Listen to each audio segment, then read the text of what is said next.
perfect. And it looks like we are going live on YouTube. So I will go ahead and get started with our welcome and introduction. Thank you everyone who has joined us for this great chat and conversation. And here, yeah, we have somebody who came in with their microphone on. Okay, so we need to make sure that your microphones are off, please. Thank you, and we're going to get started with our presentation. So welcome to this conversation. So this is in celebration of the International Day of Zero Waste, which is coming up on March 30th. So this is the second time that the International Day of Zero Waste is being celebrated. So we're hosting these Zero Waste Day conversations, and this one is specifically from Grassroots to global impact. So we have some great folks here to talk about grassroots efforts and how that snowballs into an impact across the whole world. And I'm really excited today to introduce you to our speakers. We have Zeynep Çelikel from the United Nations, Dennis Uyat from Zero Waste USA, Paul Martensson from World Cleanup Day, Margaret Rachel from the Climate Conscious Generation, Stephanie Barger from True Zero Waste, Sue Beets from SBM Management Services, and Caitlyn Socwell from the Waste Not Spot. So we're really excited to have these great speakers here today. And I'll introduce myself as well. So I am Hayden Sloan with Race to Zero Waste. I'm your host today. So I'll be drawing some lines between some of the things that our speakers talk about. And we'll host the Q&A session afterwards. So just some administrative items. If you have any questions, please put them in the chat. We'll go through those as we go through this session today. And we're excited to have those of you who registered to join us on the Zoom meeting. You'll be able to answer your questions live, ask your questions live. And thank you to those of us who are joining on YouTube live. You'll be able to put your questions in the live chat as well. And then thank you to those of you who may be joining afterwards. Thanks for coming back to watch this great session of these conversations. So I'm going to go ahead and kick us off. So the first person who will be talking for these Zero Waste a Day chats is Zeynep. So Zeynep, please take it away. Hi everyone. Thank you, Hayden. Hello and thank you for joining. So today I'd like to begin by providing some insight regarding the history of the International Day of Zero Waste, which is 1 year old at the end of March 30.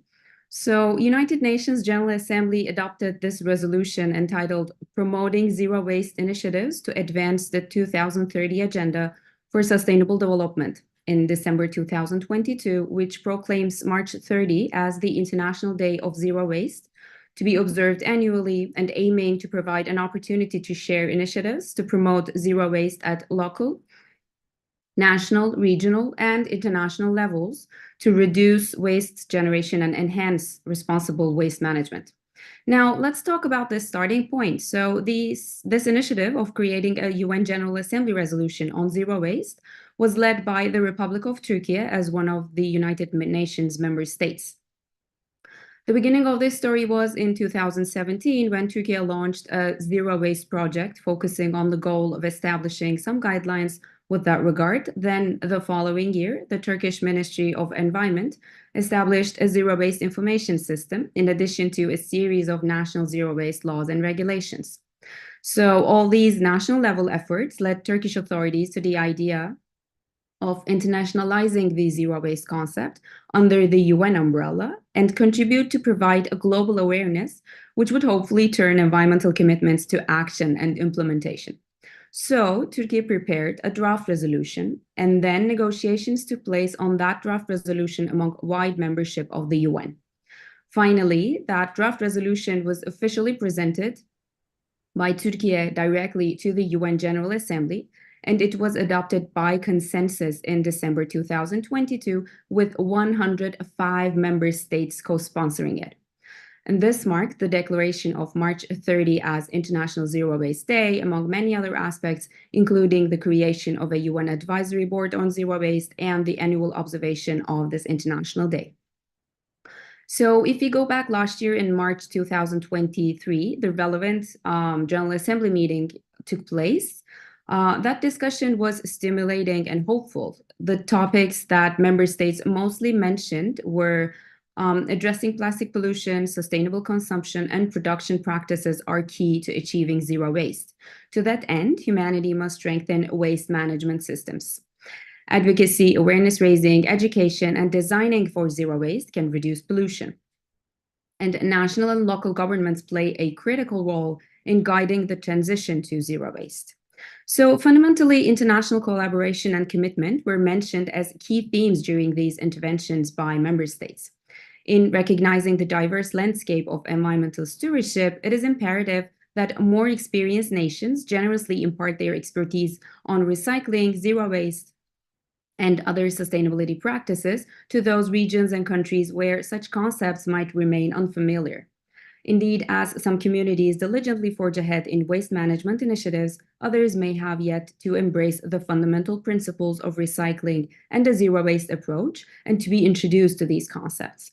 Therefore, fostering a collaborative exchange of knowledge and resources is not merely beneficial, but an ethical imperative, ensuring a harmonized global effort towards a greener and more sustainable future for all. Now, why the urgency? The statistics speak volumes. Humanity generates an estimated 2.24 billion tons of municipal solid waste annually, with only 55% managed in controlled facilities.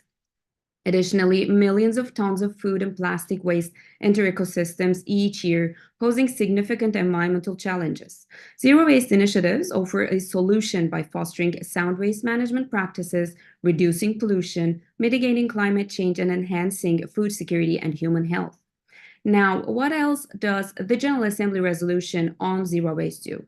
It further invites all member states, organizations of the UN system, other international and regional organizations, and other relevant stakeholders, including civil society, private sector, and academia, to observe Zero Waste Day appropriately, to raise awareness of national, subnational, regional, and local waste initiatives and their contribution to achieving sustainable development. Further, the International Day of Zero Waste promotes responsible production and consumption patterns and encourages a shift towards a life cycle approach. This ensures that no materials or resources go to waste, enabling societies to recognize waste as a resource.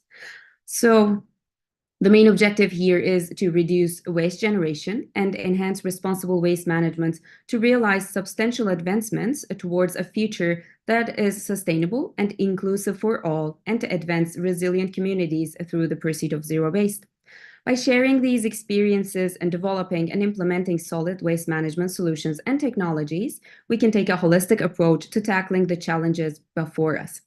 So all these discussions, efforts, and actions hopefully will amplify the urgency of addressing the waste crisis and reinforce the necessity for collaboration among stakeholders, sectors, and regions to achieve meaningful progress towards a sustainable future for all.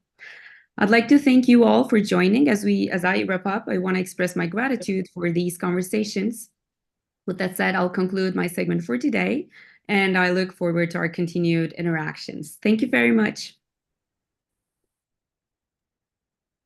Thank you, Zeynep. That was wonderful. And we see there how much work goes into something like creating the International Day of Zero Waste. This is so much background work to make this happen, and we appreciate your efforts so much.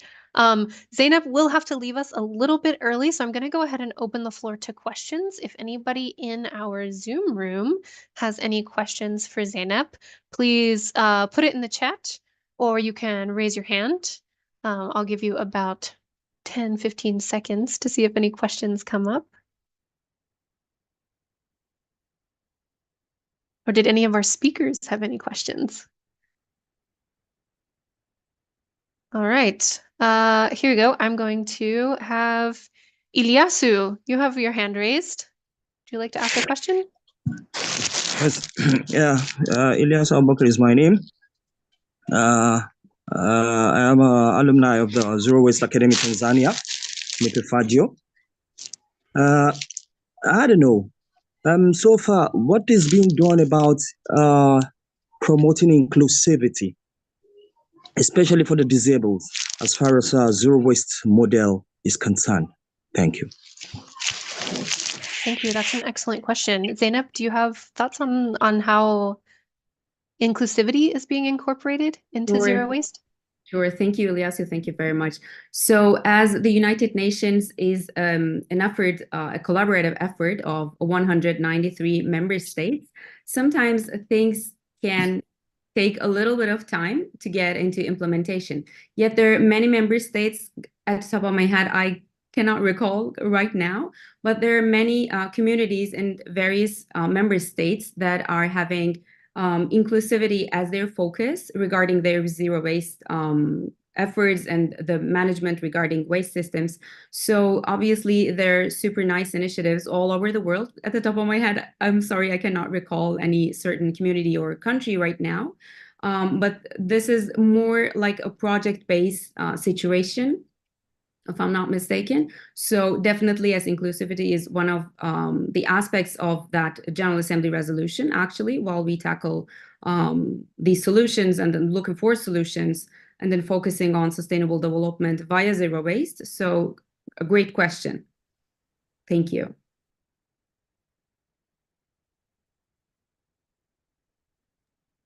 Yeah, definitely. And I think it comes down to local implementation, right? Like those kind of inclusivity questions definitely have to come up when we start talking about implementing any policies locally, which is something that I remember came up back when all the straw bans were going into place, right? That was a big issue that came up too, that inclusivity for people with certain disabilities and things like that that did need plastic straws. So yeah, it's definitely something that we have to keep in the forefront of our minds as we make changes. And then Paul, you had your hand raised. Yeah, I'm always interested when I hear sustainable consumption. What is that? And are there any kind of example of sustainable consumption in the world today? Thank you, Paul. Interesting question.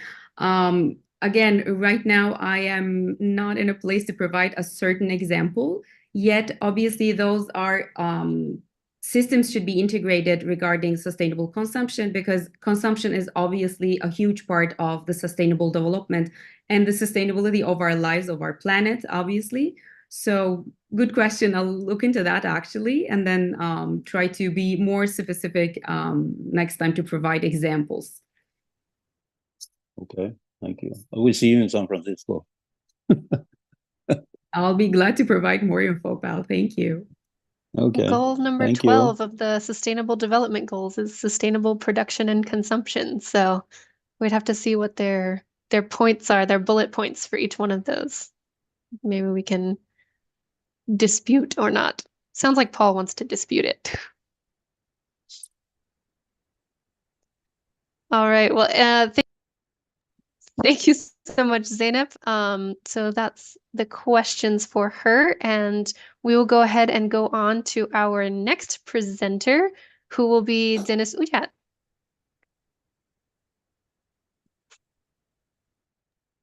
Good morning, everyone. Good afternoon, good evening, wherever you are in the world. I'm going to be sharing my screen. So do that. I think, oh wait, I see. Could I get access to share my screen?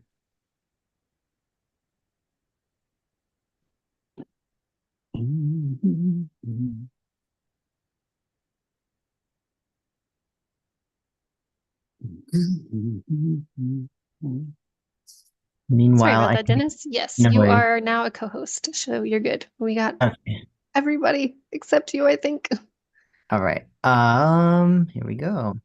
So I'm going to be talking about zero waste, and just a broad overview, and I'll be touching a little bit on environmental justice as well. But first, my name is Deniz Uyat.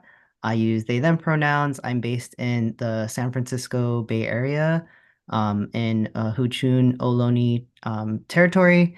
And yeah, so in this photo, we have an image of a campaign that I've been a part of. This is a photo of the Southeast Resource Recovery Facility in Long Beach, which is a waste to energy facility that, as of January 31st, 2024, has stopped all operations as a result of community campaigning and basically highlighting how incineration was impacting the communities in Southeast LA and Long Beach. And so I'm going to start with the definition of zero waste, which is a peer-reviewed definition that comes from the Zero Waste International Alliance, and it is specifically the conservation of all resources by means of responsible production, consumption, reuse, and recovery of products, packaging, and materials without burning, as mentioned, and with no discharges to land, water, or air that threaten the environment or human health. In the past, this definition was 3 paragraphs, but now it's one very succinct paragraph, and the emphasis on no burning and no discharges to land, water, and air are really crucial because sometimes in Pennsylvania, for example, there was some greenwashing that was happening of, well, we're zero waste to landfill, but we'll still send materials to an incinerator. So very clearly, zero waste means no burning and no burying. So this is an image of a landfill where trash is sent to be buried, and this is an image of some smokestacks from incinerators. And basically, something I want to highlight for both of these is that landfilling and incineration creates environmental problems, specifically pollution, like air pollution and water pollution. Landfills create methane gas, which I'll talk about in a moment, and incinerators create, air pollution from the smokestacks, including dioxins. And here is an image of fly ash and bottom ash. And what this has is lead and mercury and cadmium and other sort of pollutants that might be a hazard to the surrounding communities where they are produced, so like such as in Long Beach. And so because of these sort of environmental harms, we're trying to de-emphasize landfilling and incineration. And so they cause pollution, including methane and dioxins and furans. And methane is a greenhouse gas pollutant that is 23 times more potent than carbon dioxide. And so when organic matter is trying to break down in a landfill, it's trying to decompose. And when it's in an anaerobic condition, it produces this. And then so that could be avoided through composting and other alternative forms of municipal solid waste management. So the main idea is that there is no away when we throw something away. We are constantly interacting with all kinds of materials, and we're just designating places for them to go. However, we're still sort of responsible for the impacts as humans on the environment, on other humans. And I wanted to highlight a couple of examples of what environmental racism means. So this is an image on the left of the Exide battery recycler, which was basically spewing lead in the surrounding East Los Angeles and Southeast Los Angeles communities pictured here. It's very near to where I grew up. And what ended up happening is the facility was just spewing lead, and the Department of Toxic Substances Control, which was overseeing the regulation for making sure that it didn't pollute communities, it ended up not really doing a good job. And so what's very key to environmental racism is that facilities like this tend to be located in communities of color. So in this area of Los Angeles, it's very Latino, and so basically there's less opportunity for like the Spanish-speaking communities, to advocate. And it wasn't until East Yard Communities for Environmental Justice, which is a environmental justice nonprofit, advocated, that it brought attention to this, to then get the state to hopefully try to do cleanup efforts. But this is an example of how environmental burdens fall disproportionately on communities of color.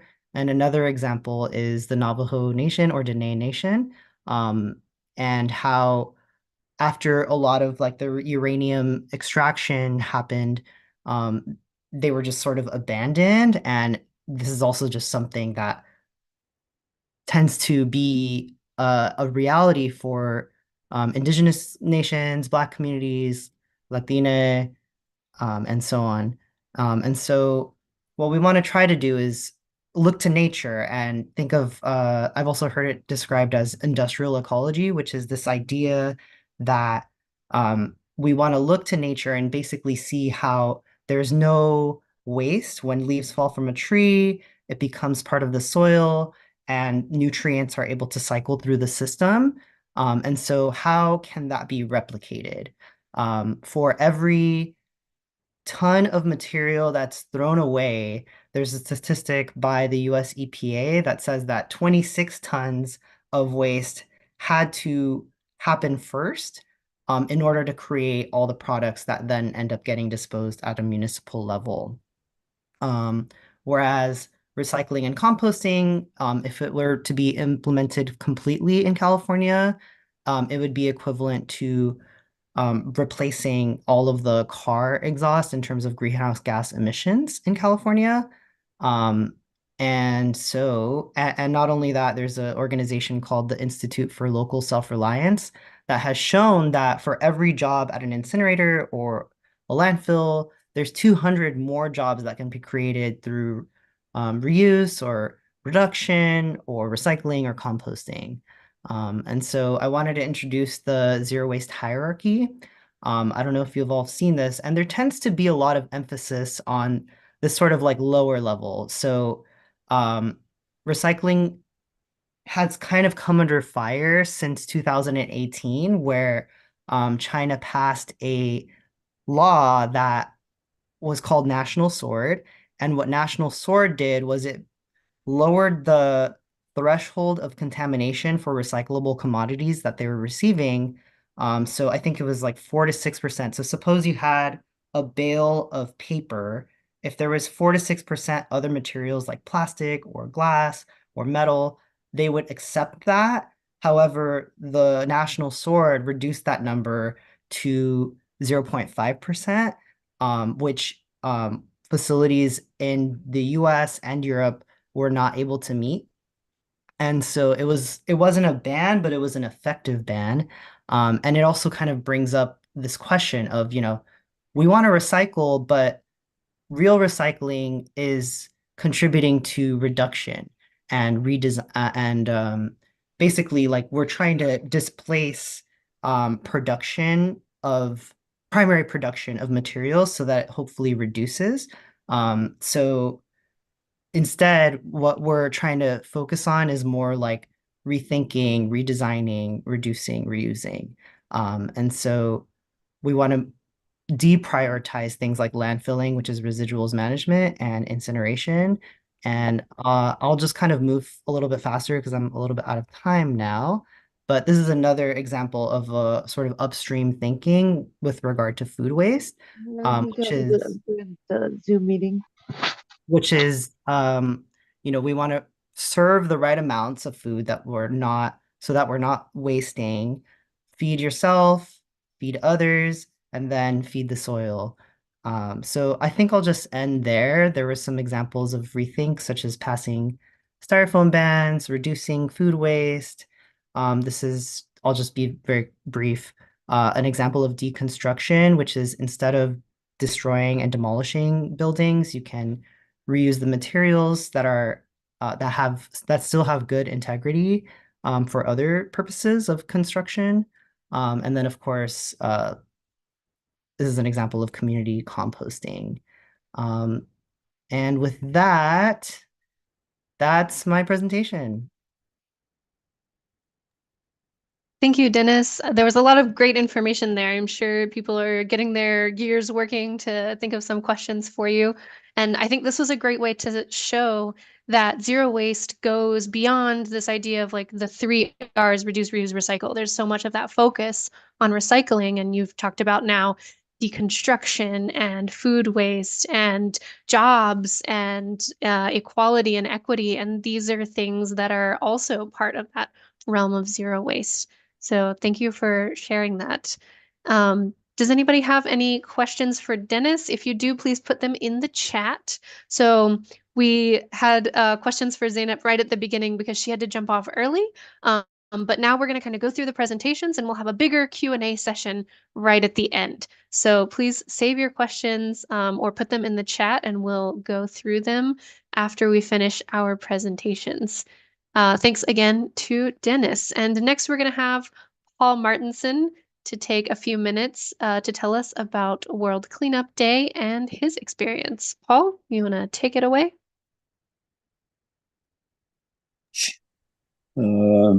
Yes, I'm working partly with World Cleanup Day and also advocating zero waste since many, many years all over the world in different organizations and many, many countries. We've been trying to implement zero waste thinking. So I'm really happy that we are now heading for San Francisco and this great meeting that will happen there in a week. Let's Do It is actually an organization, an NGO from Estonia from the beginning. It was created 2008, and then we kept on cleaning in many, many different countries. And finally, we decided to create the World Cleanup Day, which has been for 5 years now. And we are actually, when I saw that Zeynep was from UN, that we are also now in the UN calendar, and the official day for the World Cleanup Day will be the 20th of September. We also, as an organization, as a huge network all over the world, where we are in more than 190 countries, we also was a prize winner last year from the SDG Awards as the best mobilizer in the world. So that was, of course, a very happy moment for us that our work for so many years paid off. And that's how we wanted to go on, you know, because our vision is that we're going to get 5% of the world's population to get involved in different kind of cleanups. And when we talk about cleanups, of course, it's a lot about beaches and plastic waste. I live since 10 years, most of my time in Asia. And in Asia, we have the worst and most polluted rivers. And they bring the water they bring all this plastic pollution because the rivers are mainly plastic pollution, what we see. The rest goes down and sink when it comes out to the ocean. But also the currents in Asia brings this waste stream to all these different countries, which are actually also big polluters like Philippines, Indonesia, and other of these countries out there. But on the other hand, as Dennis said, since 2018, when China said, we don't want to have your plastic anymore, and they were banning almost 22 different material stuff which they didn't want to have. So then we had a problem in many of the countries to get rid of the plastic we had. And even from Europe, we have so many incinerators and they love to burn plastic, but they also illegal export of the plastic. Then a lot of countries like Malaysia, Laos, Cambodia, Indonesia, they started to import this plastic instead. And that was a big mistake. And now many of these countries have all said, no, we cannot take it anymore, because they didn't have the facilities to take care of it. So it's ended up, we just moved it from one place in the globe to another place, which was, of course, very, very bad. But business with waste is, as we all knew, big business. And it's not only with the plastic. The one of the worst ones is, of course, the electronics.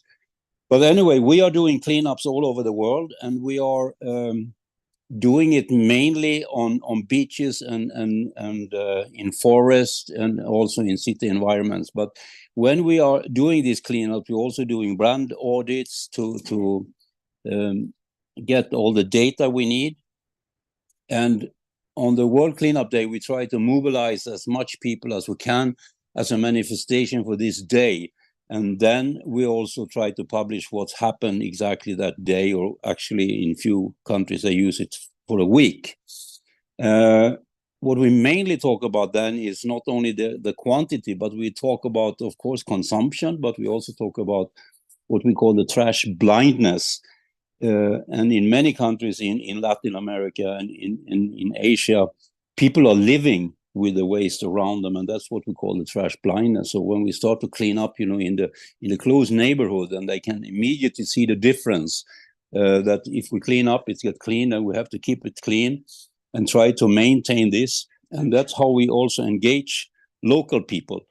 And making a cleanup is a very, very good start to discuss waste, because then they realize what is waste, where is it going, where is the end of life of this product, and how can we take care of it. And so it's really a good way to get the community together, and at the same time you have a clean environment where you stay, because as Dennis also said, there is no way, and there certainly is no way when you throw it in your backyard, because then you are living in it and you are living in trash blindness.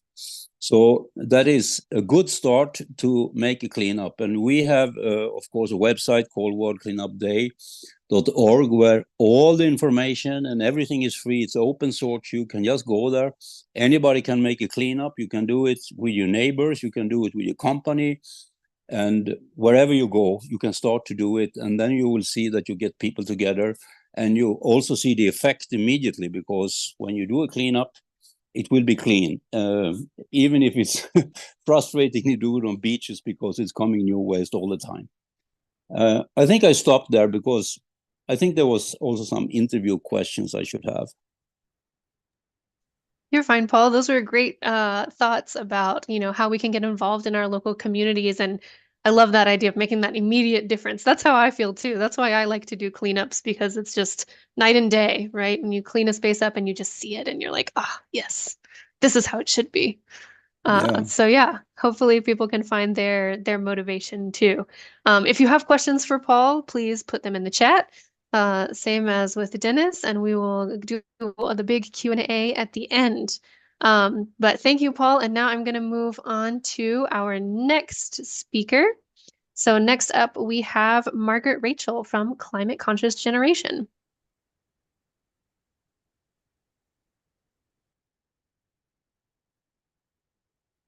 Hi, Hayden, how are you? Doing great. Glad to see you. Could I pass my time to someone else? I'm trying to fix my internet here for 2 minutes, and then after the next event, I can come. Yeah. Sounds great. Okay, so we'll pass it to Stephanie now. Stephanie Barger from True Zero Waste.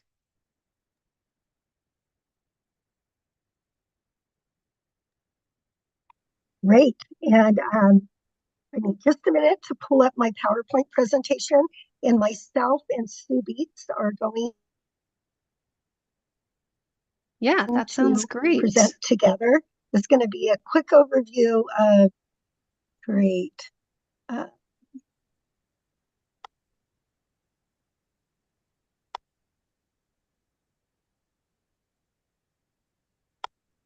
One moment.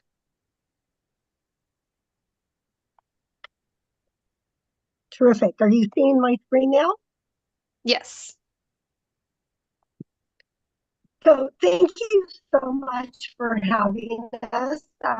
We're going to talk about zero waste and True as a grassroots movement, and then move into careers. And so Sue and I are going to toggle back and forth. I'm going to give a little bit more history, but True stands for Total Resource Use and Efficiency. And although we want to focus on getting to zero waste, the journey is what is most important. And we want to value all of our resources. Like Dennis was saying, it's not just about materials, but it is about the humans and how that affects them positively and negatively, and then our financial resources. And then for businesses, because we are a business certification, it's all about being efficient. So, we can talk to them about the environment, but more importantly, we want to talk to them about being an efficient business. And that expedites the whole journey. So my name is Stephanie Barger. I'm the director of TRUE as part of GBCI and the U.S. Green Building Council. I'm going to quickly later. And Sue is my partner in crime.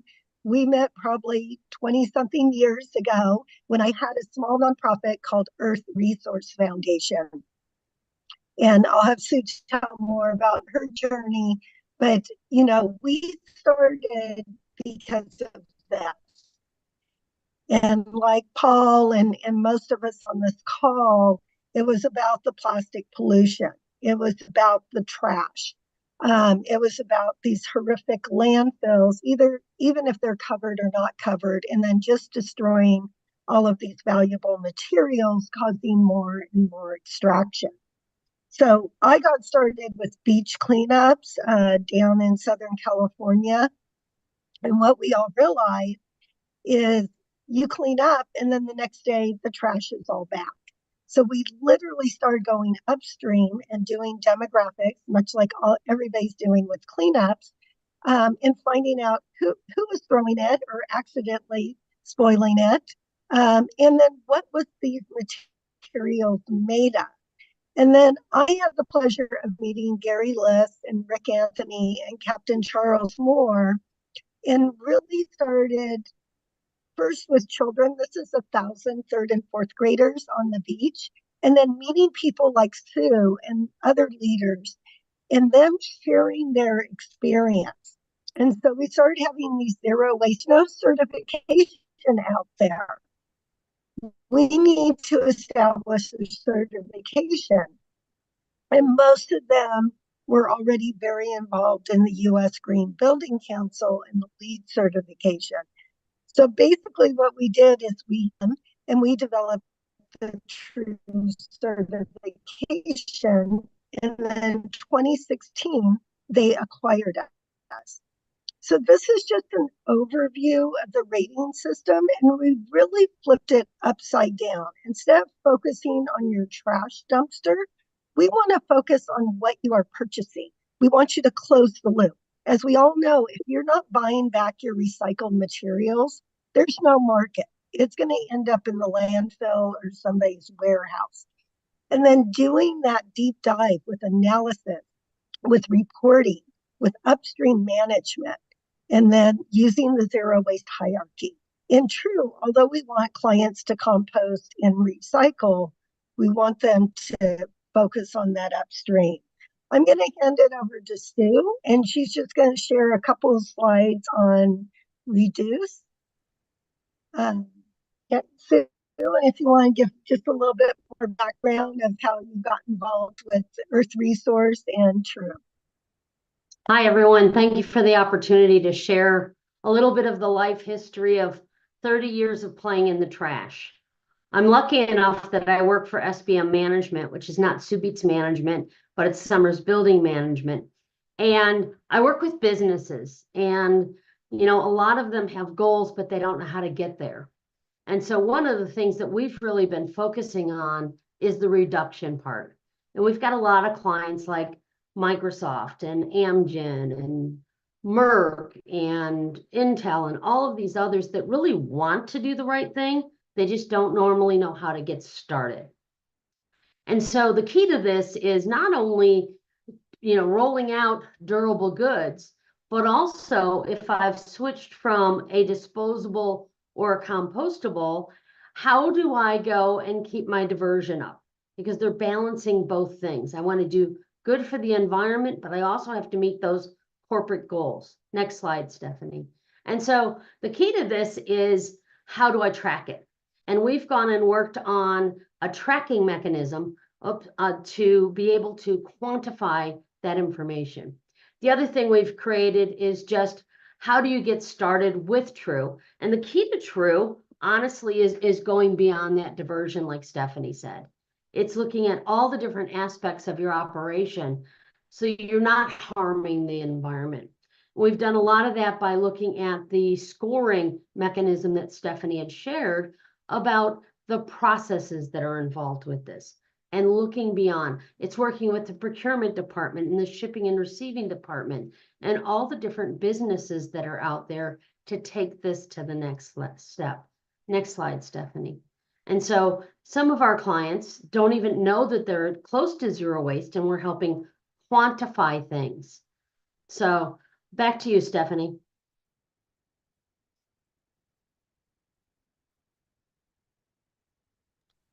Thanks so much, Sue. And this is a very quick overview, so we hope that you'll go to the True website and also SBM.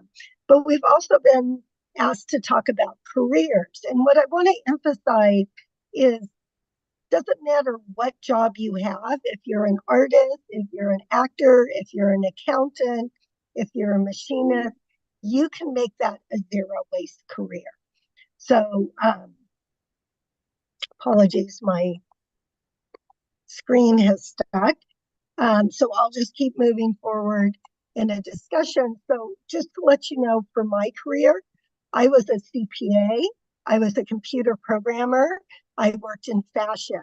So all of those brought great expertise for when I am working with businesses. And I can't emphasize enough, zero waste is about saving and making money. So, you know, whatever we can do to help companies in our city. In California, we spend $1 billion picking up trash from the beaches, from the rivers, from our streets. Wouldn't we rather spend that on, you know, schools and healthcare? So those are those careers. Instead of just being a street sweeper, we can look at it being a material sweeper and about educating people. Sue, do you want to talk a little bit about your career while I work with these slides and opportunities within SBM? Very good. So I started out as a restaurant manager, and I think a large part of this is about the fact that we look outside that career and what we can do to change the world. And so we work with businesses. We're a janitorial company, but we have a lot of clients that want to do better, do more. And so we've got a team that actually works in some applications at a client's location. We've got a couple of people that work at Microsoft up in Redmond. We have a few people that are out at Merck.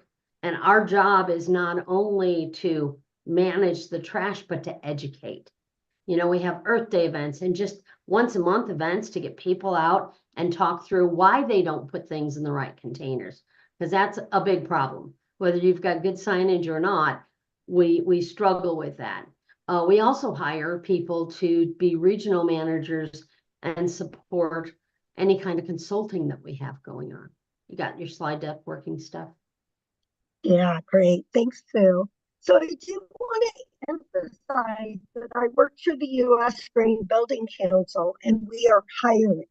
So we have everything from people in marketing to IT to accounting. So lots and lots of jobs because we have lots of different certifications, and we're global, and most of us work remote.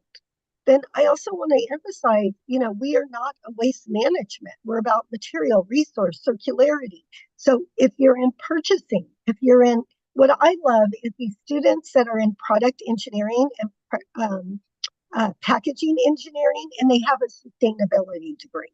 So they're really incorporating it everywhere. And then, you know, I think everybody has talked about this, but the more we go upstream in the zero waste hierarchy, the more good jobs are created. Nobody wants to work at a landfill. Nobody wants to work at a waste to energy or a dirty MRF. So we can do our part by source separating, by reducing, repairing. I love the fix-it clinics, all of that. And I'll just close with, we have our True Advisor, but there's many professional trainings out there that are very accessible and affordable. So please contact us with that. Partners. If you're looking for a job, federal government. The federal government needs people, has tons of sustainability, and then just all of our partners. So Hayden, I will hand it back over to you and look forward to the questions at the All right, sounds great. Thank you so much, Stephanie and Sue. True is a great program, and so we see, we've seen that there's these grassroots efforts that are happening from communities to do community cleanups, but there are also efforts happening on the business side. And so there are lots of companies that want to do right, but maybe don't know how. So it's always great to highlight the ones that are doing something in a more sustainable way and to just ask, right? Like hashtag just ask. We've talked about that hashtag before, I think, in other talks that Race to Zero Waste has given. But that's one of the things that we can do. Like maybe it's something that, they're working on or doing feasibility studies or, something like that, from new packaging materials that are more sustainable to things that are lighter and create fewer carbon emissions, and going more digital to reduce the impact that way. So there are lots of different ways to reduce impact, and with the True Zero Waste Standard, that's one of the ways that you can really track that progress. So if you have any questions about True, or for Stephanie or for Sue, please put them in the chat and we'll get to those shortly. And now, Margaret, are you ready? All right, go ahead. Yes, good evening from Kenya. How are you? I hope you can hear me. Can you hear me? Yes, all good. And we are doing well. Yeah, Thanks for being on. I had internet issues, but yeah, here we are. My name is Margaret Rachel. My pronouns are she, her, and I'm a young environmentalist from Kenya, and also the founder of Climate Conscious Generation Initiative, an initiative that teaches children to be climate conscious and also advocates for child participation in policy formulation. On today's topic, wonderful topic, from grassroots to global. I believe that if our actions are gonna work, we have to bring together collective action. We all have to work from one point and bring together our actions together so that we're able to fight against this climate crisis. In Africa and in Kenya, most of the times we give an excuse that we don't contribute much to waste, or we don't contribute much to pollution. And maybe that makes us lax when it comes to doing our parts in controlling pollution and also in climate action.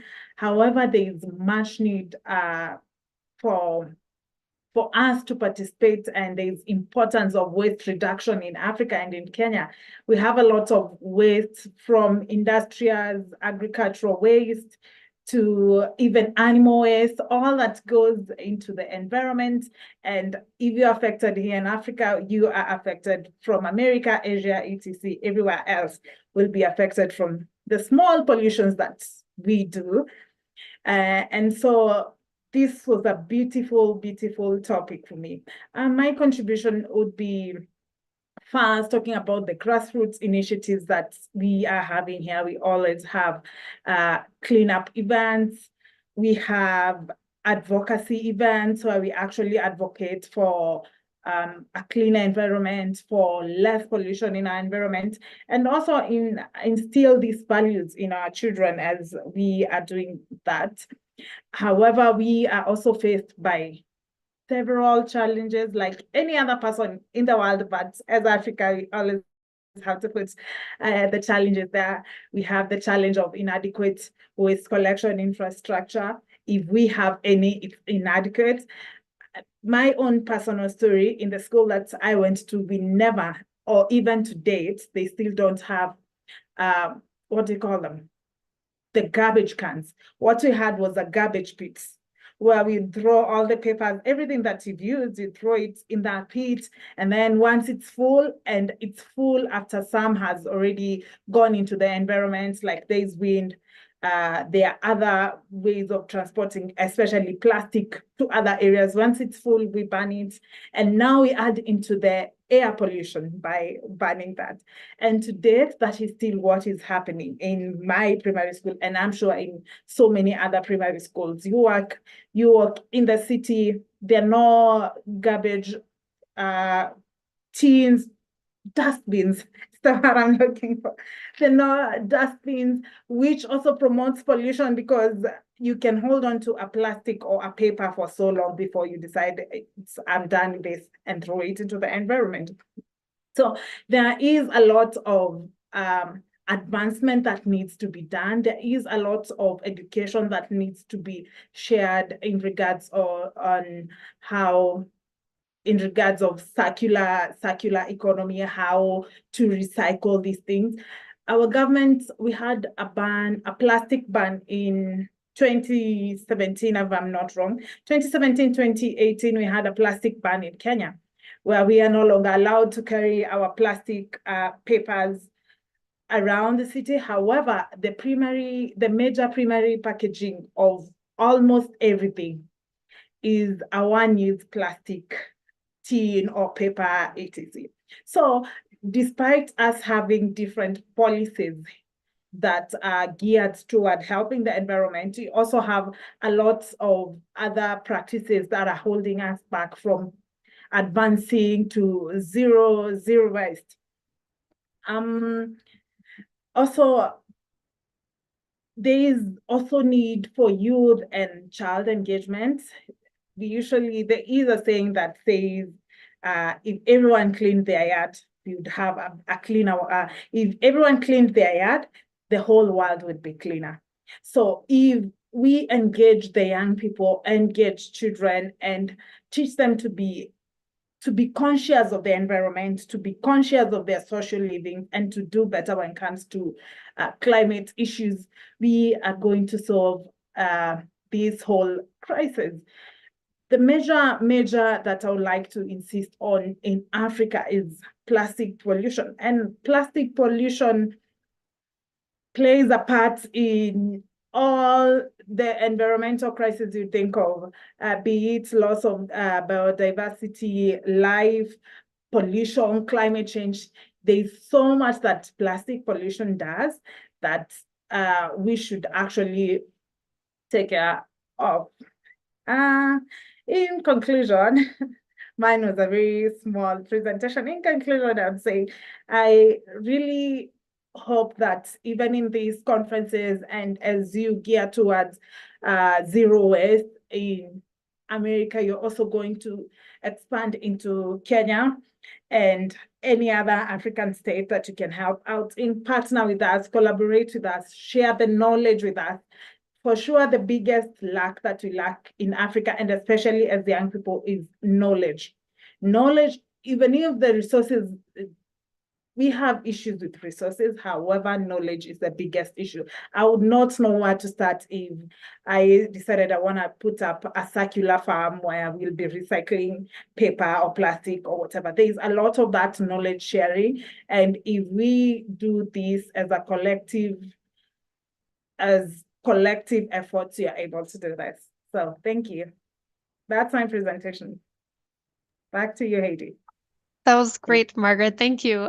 It was short, but you had a lot of great information in there, so we appreciate that. And if you have any questions for Margaret about her efforts, her experience, or climate conscious generation, then please add that into the chat.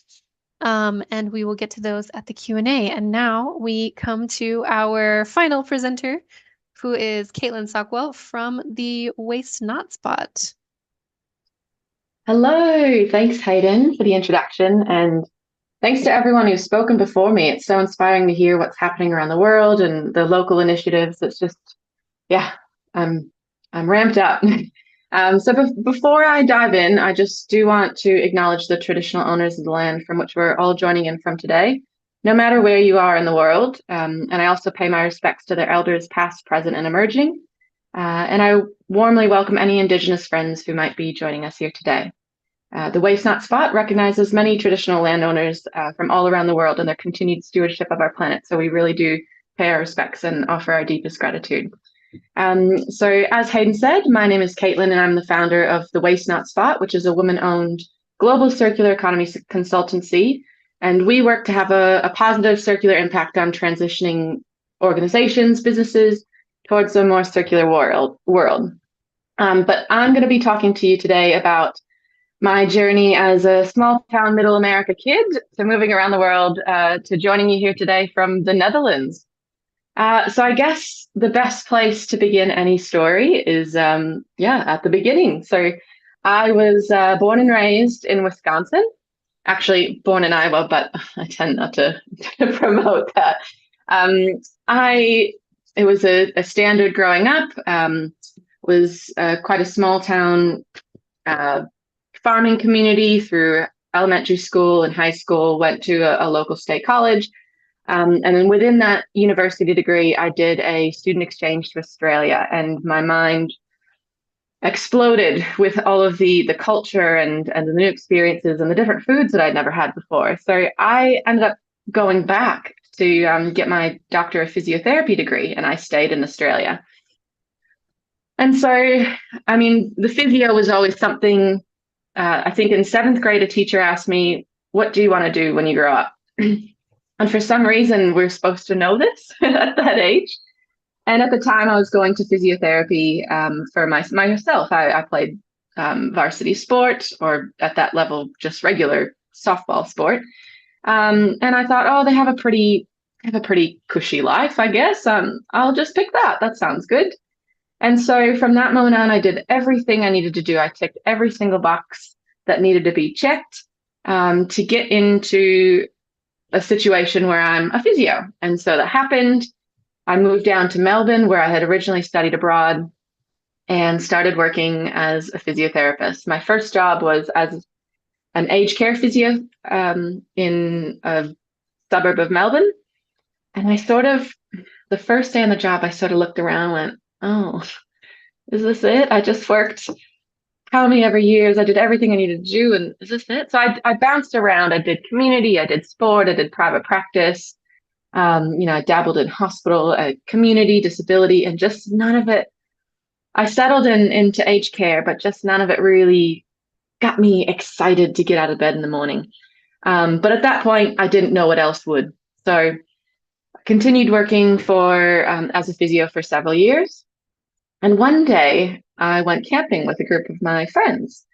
One of the friends we sort of poked fun at her for a while. She was sort of the tree hugger of the group, and none of us were on that journey. And she said to us in passing, oh, well, you're just lucky I'm not making you collect scrunchy plastic or soft plastic.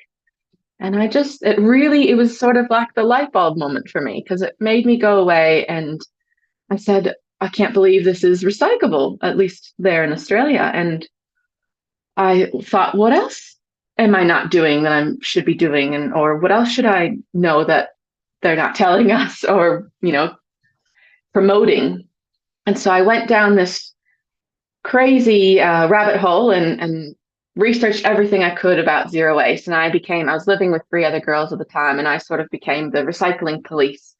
I was going through the bins every day after the end of the day, and my housemates were just throwing away just glass jar, like full leftovers that they wouldn't even bother scraping them out. They just throw everything in the bin, everything all at once, even though we had, source separation availabilities. So I ended up moving out and moving into my own place, where I really honed in on the zero waste journey. And I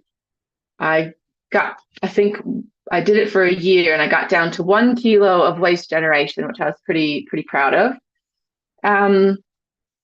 And then COVID came, and as many devastations as COVID brought for many, many people, I think also it'd be remiss of us to not recognize the silver linings that it did offer us.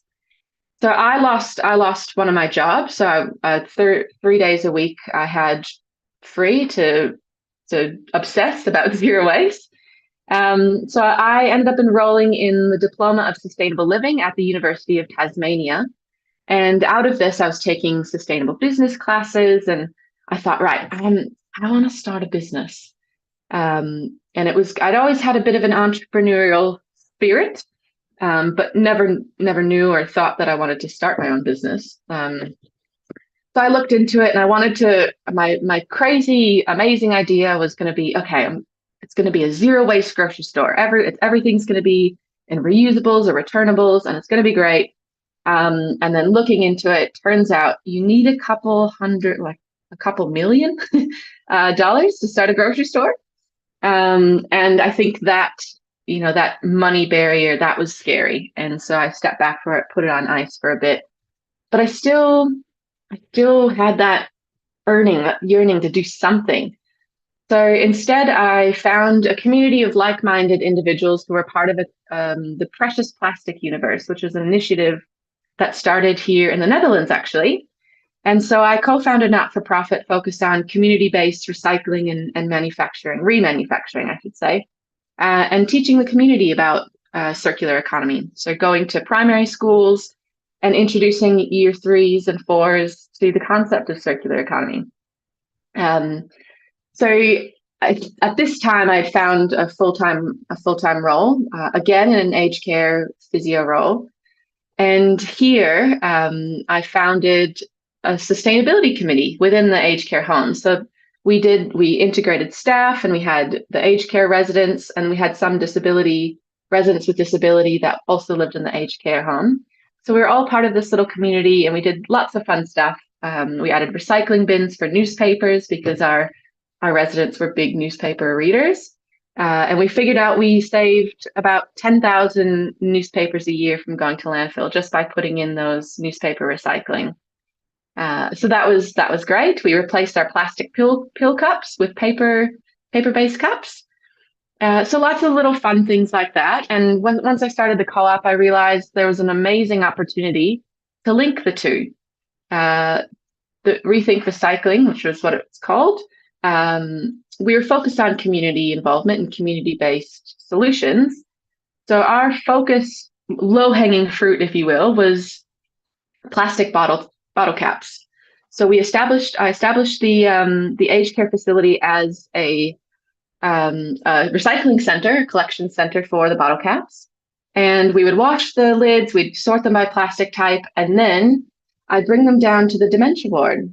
And historically, these residents with dementia, it's really hard to get them sometimes to engage in anything. So once we brought these lids down to them, it was a whole different story. A lot of these residents, they might not know where they are or what their kids' names are, or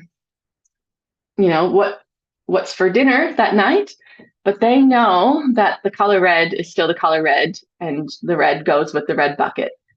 And so we just saw amazing results. People who couldn't get engaged were engaging again, and we even got a little media article in a newspaper, and it was such a great initiative. And everyone, all the stakeholders from the facility were involved. So staff and residents, and even families were bringing in their lids. So it was great. And it really, I think, hones in on that point that Stephanie made earlier about any job can be a zero waste job. In my case, it was a bit more of I took on that extra responsibility. But yeah, you can do it in any job. So during this time, I was also involved in a low waste living university study. And at the end of the study, they brought all of the participants. I was a household participant, but they also had council staff as participants. And so they did a workshop and invited all of us together. And I ended up talking to one, and we're sharing what our stories were. And she said, "Oh, it sounds like you could get a job in the space if you just applied for it." And I hadn't even considered that before. So I went home that night and was looking up all the roles, and then I came across this role called the Zero Waste Champion at the City of Monash in Melbourne. And I knew when I came across that one, that's my job. I'm born for this job. And so I applied for it, and then went on holiday to the Outback. And then while I was in the Outback, I got invited to an interview, and then also interviewed and the next day got it. So when I came back from my 2-week holiday, I put in my 2-week notice to my aged care facility. And I had previously been in contact with the CEO of the aged care not-for-profit organization that I worked for. And I was asking for any opportunities in the sustainability space. But, that was just sort of met with, it's not in the budget. But, you don't, if the answer is always no, if you don't ask. But when they found out I had resigned, they did call me and offered the same role for me to stay. But at the end of the day, I did end up turning it down because I wanted that experience from within a team. I would have been by myself, and with the council role, I would have been a part of a team. And it was the best decision, honestly, that I had ever made. The job and the team was absolutely amazing. I got to work on so many cool projects. I think my favorite, there's too many to go into, but I think my favorite was working with a local resident in saving our council's own street sweeping brushes. So normally those would just go to landfill when they've been used. But this local resident, we saved them for, and she repurposed them on her farm as scratching posts for her cows and sheep and goats, and they absolutely loved it. So that was a fun little project and got a bit of media attention as well. At the same time that I started this new council role, I also commenced my Master's of Environment and Sustainability at Monash University, also in Melbourne. And both these coinciding things sort of led me to being exposed to just how far Australia is behind in waste management and circularity. Probably, I usually say about 10 years behind Europe. It might be an arbitrary number, but it seems to fit. And I was also exposed to lots of Dutchies. They're everywhere in Australia, especially in the circularity and sustainability space. So I don't know, I was had some itchy feet for a couple of years. And then I just slowly began to feel a pull to move beyond Australia, which is a similar pull that I felt to move to Australia in the first place. I just felt like I wanted to have an impact, help have an impact on a bigger scale, beyond just local council level. So yeah, I wanted to transcend borders. So I struggled with the decision on whether to stay in Australia or to move to the Netherlands for months. I recall actually almost this time last year, I hired a car from Seattle. I was driving down to San Diego. So I was driving down the East Coast, and I remember going through Big Sur, and it was raining. I was bawling. It was beautiful. It was very it's just stuck in my head. But I was so lost and confused about what decision I should make. I got back home after a week. I still wasn't sure, and then there was this voice in my head that just sort of popped in, and it was me, but it wasn't me. I don't know how to explain that, but it just said, "Caitlyn, you're gonna go. You need to make the call now, or you're gonna miss the boat." And the thought of missing out on an unknown adventure terrified me. So that's when I made the decision, and it was a whirlwind of a few months. But once I made the decision, everything started sort of falling into place.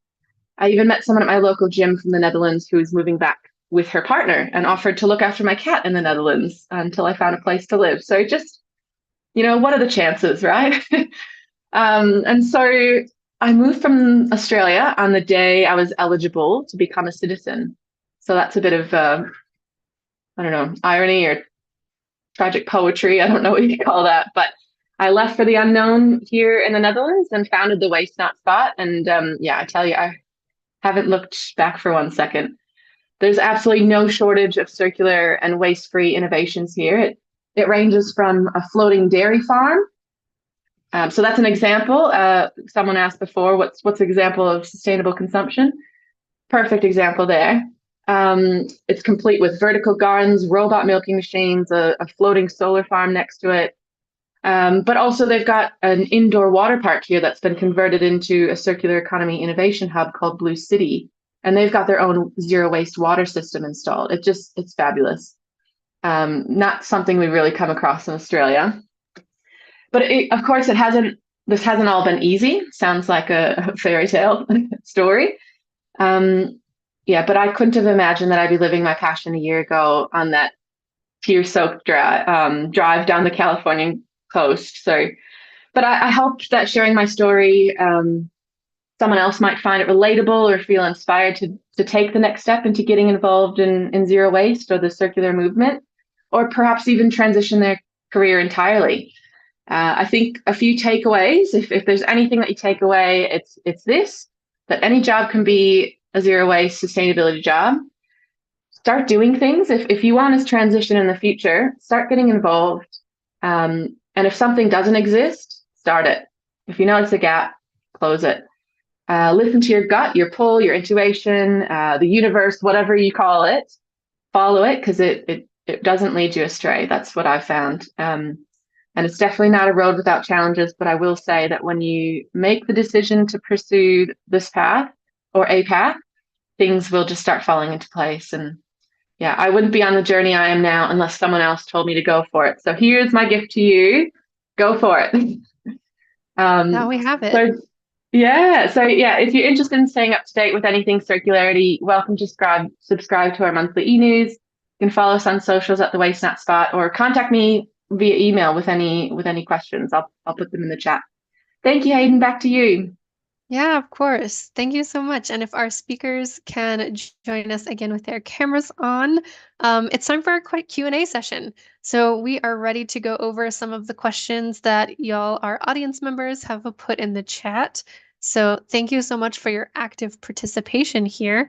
I'm going to go through a couple that have stood out to me.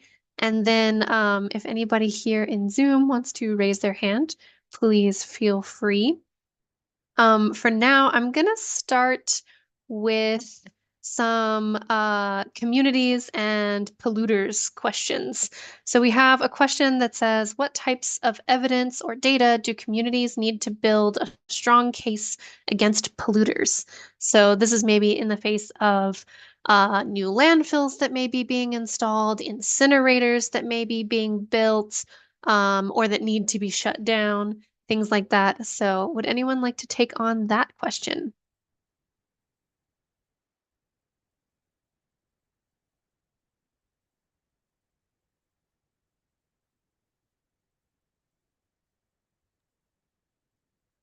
What kinds of data do we need?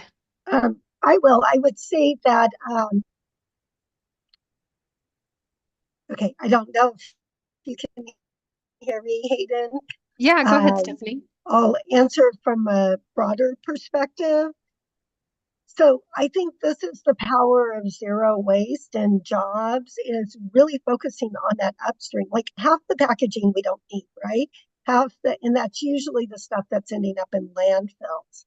And so what's great about working with companies large and small is we're collecting that actual data of what materials can be recycled, reduced, reused, and not only locally but globally, and that landfills aren't really necessary. Waste to energy are not really necessary. And if we're going zero waste, then we should be making them smaller and smaller. And I think there's study after study. We don't really need more data. We have the data. We need to get it in front of our elected officials. It's been shown over and over again, the majority of what's in landfills is compostable. And that's why California has banned compostables from landfill. What I do want to say is I want to give a shout out to our activist community. They're shutting down the waste to energy plant in Long Beach, California. They stopped a waste to energy plant in Stanislaus County in California. So it does work. And by partnering and bringing in these zero waste businesses, you can show your elected officials that it can happen. And why are we investing millions of dollars in waste to energy plants instead of in a circular economy? So I would just encourage that we do have tons of data out there. It is more about getting it in front of the right people. I think that's a great point. Yeah, the evidence is there. It's just figuring out how to get people to listen to it and make those changes that are necessary. And then that actually brings us to another question. This one came from Sabrina. Let me find it in the chat here. Sorry, one second. So this is about manufacturing. So yeah, it is related, right? So how can we advocate for international or regional regulations on manufacturing and distribution to stop their dependence on plastic packaging? Right? Consumers, it seems like we don't really have a choice to avoid plastic waste a lot of times. So how can we take that on? Or how can we advocate for those changes? Sue? I think that's a great question. And I think a lot of it is about product responsibility. And there's a lot of organizations that exist. We've just got to be more vocal about what we don't like. And depends on how you're vocal, right? It's one of those, I get too much packaging, or I hated the packaging from Amazon. I stopped using Amazon, but I started sending back the bad packaging that I couldn't recycle where I lived. And so we can each be our own advocate, whether we get the wrong packaging or the right packaging, and then our spending dollars dictate how we're spending that money, right? And so if I want a certain thing, but it's too much packaging, I don't buy it. And I think we've all got to start thinking that way. But if we don't say anything to anyone, they don't know that there's a problem. So I think we've got to be a little bit more vocal around it, besides how we spend our dollars. Yeah, it's kind of like that see something, say something. Yes. Strongly believe in see something, say It's a huge problem because we are all consumers, but we are not organized. And we should have a huge impact as consumers, but we are not using the force we actually are because we are not organized. That is a huge problem. Yeah, Right. definitely. So this is where these community organizations, those grassroots efforts that we're talking about here get involved, is that we organize that way. Mm-hmm. Do you have any examples, Paul, of how we get organized to make that difference? There was a strong movement in Indonesia actually a couple of years ago, and they put a lot of pressure on stores. But for the moment, I don't really know how it works. But they try to organize, and say, we don't want this product in this shop. You have to, rethink of what you are bringing into the store and so on. And I know in my hometown in Gothenburg, there is one eco store which I always go shopping because I really love to go there, because I know what I pick from the shelf is the most sustainable and the most eco-friendly stuff there is on the market. And that's how it should be, So I should not go to any kind of supermarket and have to read or everything what's inside and so on, because most most of the food in the normal supermarket are, in my opinion, poison. So it feels so relaxed, to go and shop in a store where they already done this selection for me, and that's the way it should be, because that is much easier for people also to do, and that is the main thing. We want things to be easy, and we want smart, easy solutions. But today it's so complicated, and there is so many. Look at all these different eco labels. There are like 25, 30 different eco labels in Europe, and all the companies want to have them because it gives them some kind of credibility that we are a good company, we are this and this. But it's so much greenwashing going on. So it should be, like a real good store that already made the evaluation. That should make it easy for people. Thank you. Stephanie, you have your hand raised.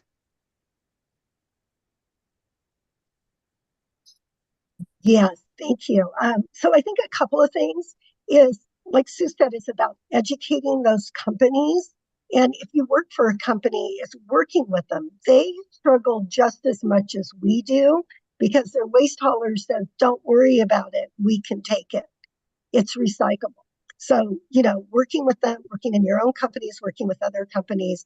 And then I will say what is exciting about the time we're in is there is a nonprofit or a group of people activating in your community. So get involved. I mean, Break Free from Plastic and the Coalition for Plastic, they're all over the world. They have partners everywhere. There's a great organization called Habits of Waste. They're amazing. They petitioned Uber Eats and all the takeout that now you have to choose to get plastic utensils and napkins and condiments. And that's also happening in California. So you have to actively ask to get all those disposables. And Paul says so much. It's about making our personal choices. We all like to complain, but what are you really doing in your everyday life? And I applaud Sue for getting off Amazon. That's a huge addiction for all of us. And it's very destructive with all that packaging and transportation.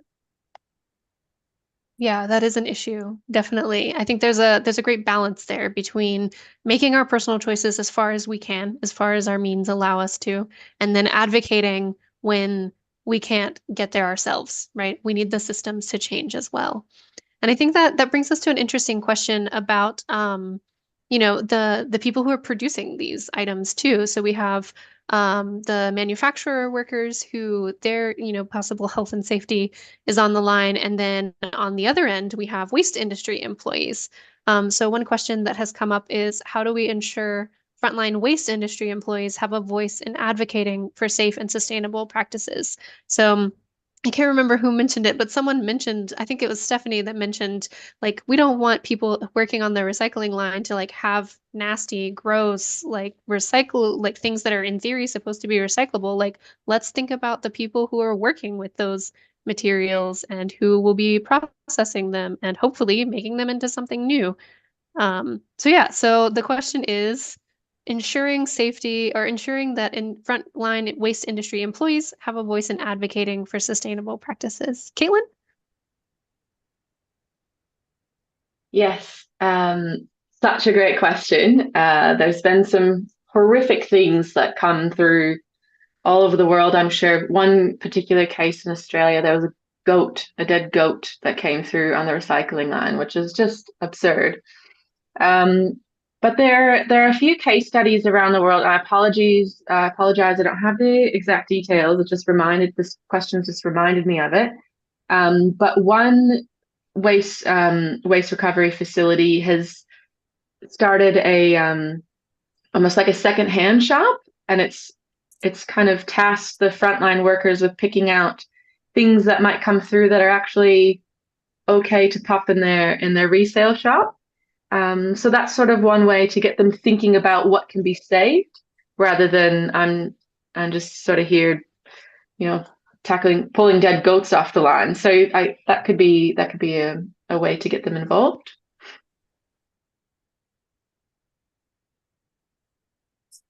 Yeah, those are good points. Anybody else?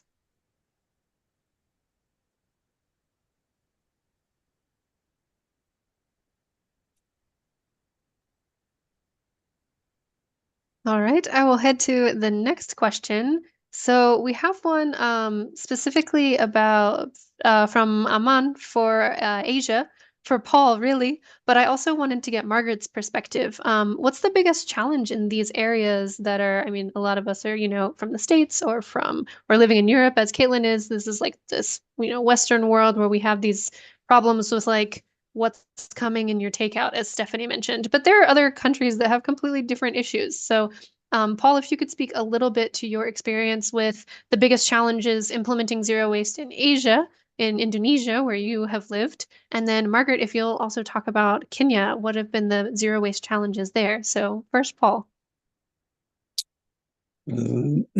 First of all, if we talk about Asia, we're talking about almost 4 billion people.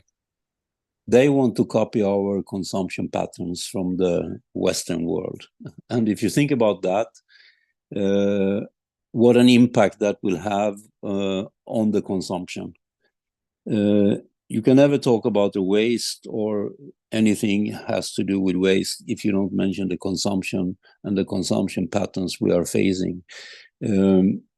If you look at the plastic production for the next 30 years, it will be tripled compared to today.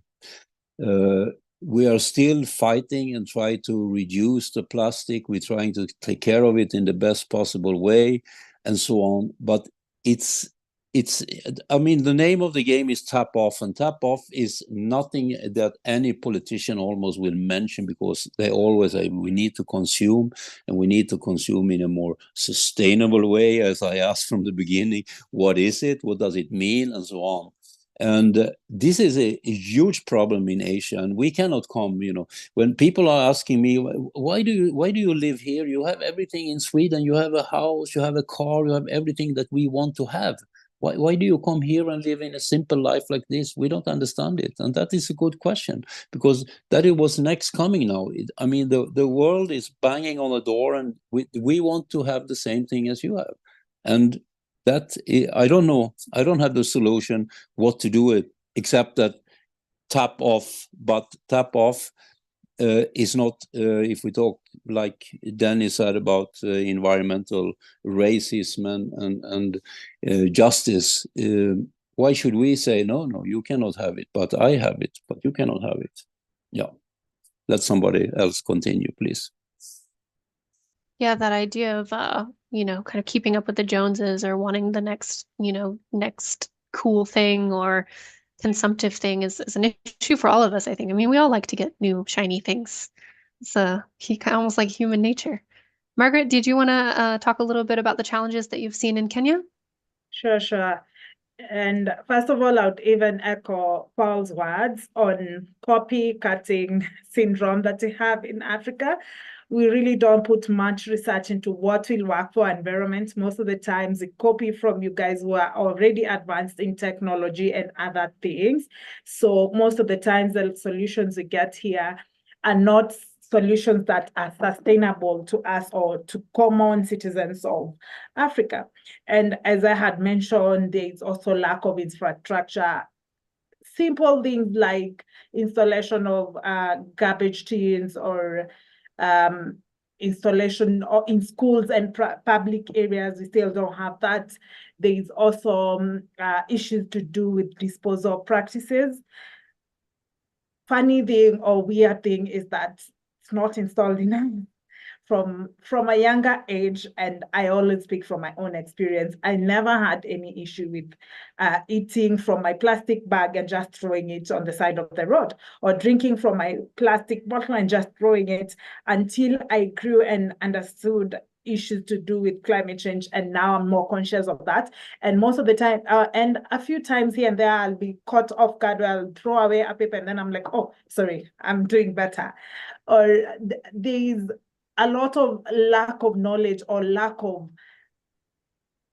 for lack of a better word, lack of goodwill from even the political spaces or the governmental spaces where they would enforce laws that actually encourage us to conserve the environment, or encourage us to move away from pollution, and especially even plastic pollution. Like I had mentioned, there was a plastic ban in Kenya. However, in one way or the other, or it's not as much as it used to be, but you'll still find plastic. You'll still find people using plastic. So like there's that lack of enforcement. Most things are there, or most laws are there on paper. However, in practice, they are not there. And then there is a lot of increase in single-use plastic. That I would say is driven towards business people wanting to reduce their cost of production. And like someone did a presentation and they were saying about how China had to ban all these kind of plastics, or these kind of pollutants, other pollutants. We don't have that here. So people will go for the cheapest way of packaging whatever they're packaging. Water, sugar, flour, name it. Anything that is packaged will be packaged in a single-use plastic, which in return, because we don't have that consciousness as citizens, will somehow in one way or the other end up in the environment, because the circular economy is just coming up here. Like at least I would mention there is a few that in Nairobi and Mombasa, circular industries where they're recycling, and most of the times have been, or the ones that have had recycling bottles, not the paper, not the plastic paper bottles, and flip-flops. Those ones at least I've had. It's just coming up. So we still have a long way to go in teaching and sensitizing our people in better disposal way, and also the government coming in with better and enforcing, just coming, not just having the laws there, but also enforcing them to the letter. Enforcement is so important. Yeah, definitely. That enforcement and that community education in addition to the laws, just the comment I made in the chat earlier, not just the law itself, because then people just want to find the loophole because they don't understand why the law is there. Yeah. So those are among the challenges, and I think there are many. If I would sit down and do a proper research, I am sure you'd find more than I've spoken about. But probably from the top of my head, that is what I can come up with. That sounds great. Thank you so much, Margaret. And now I'm going to bring our last question because we are at the end of our time. Thank you to everyone who has joined us. I'm going to give just 30 seconds for each of our speakers to give their last take-home message for grassroots to global efforts. So how can we make this impact? What is your last take-home message for grassroots activism? Sue, do you want to go first? Yes, and I think that, you pick one thing. You start with one thing that just is a pet peeve, and you try and find either a group that exists already, or you start a group to make the change. There you go. Start a group. All right. And next, Paul, you want to go? I just want to say first, when we talk about plastic ban, we need to find out what the plastic ban is, because usually it depends on the thickness of the plastic bag. So it's really important to find out what kind of plastic ban they have in the country. The message I will leave to everybody is take a look under your sink. Can't you do better than that? Thank you. All right, taking that personal responsibility angle. Okay, Stephanie, you want to go? Agree with what everybody said. And what I would encourage you is make businesses your friend. We all work for them. They're part of our community. And when you bring businesses to your city council meeting to either pass a ban or get circularity, they listen, and they listen quickly. So just don't leave them out of the conversation. They are part of us. We're part of them. We need to all move together. Yeah, finding those common messages. That's great. Margaret, your last message?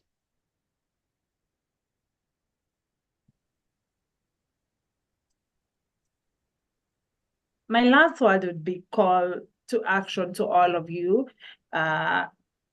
Really bring us on table, bring us young people from Africa on table to these conferences, to other meetings that you have. We really do need that mentorship to go. If you're gonna go to zero waste, like I said, it's gonna have to be a collective action. So bring us on table, call on us on meetings, etc., so that we can also bring the African perspective. And yeah, that's it for me. Yes, completely agree. We want these efforts to be global, and so we need to have everyone's perspective there for sure. Dennis?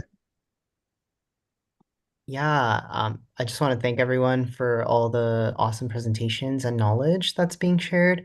My takeaway message is about waste prevention, that I think zero waste really means waste prevention much more so than recycling. And so a lot of that has to do with rethinking, at the very top of the pyramid, like, a plastic bottle is an idea, and it's an idea in a design phase. It's an idea of convenience at the consumption phase. And it's also an idea that can be replaced with reuse as an alternative. And so rethinking and developing a consciousness and mindfulness towards the things we interact with, I think is key. Yeah, thank you. That's great. And Caitlyn, your last thoughts. Yes, but not least, I was going to say, I was going to go along the personal responsibility route, similar to Paul, and say walk the walk and do a waste audit at home. But I think maybe that's too similar. So I will say, bring a friend along with you, or get someone else on the journey, or lead by. So, for example, if it's your birthday and they're asking what you want, you say, "Oh, well, I want an experience," or just something, that kind of shows your values, but also sort of forces them to to join the journey, even if it's just a small portion. That's great. Leading by example wherever you can is a good point. All right, and that's everyone from our speakers. So thank you so much for those last words. And now I will take a second for a last word on behalf of Race to Zero Waste.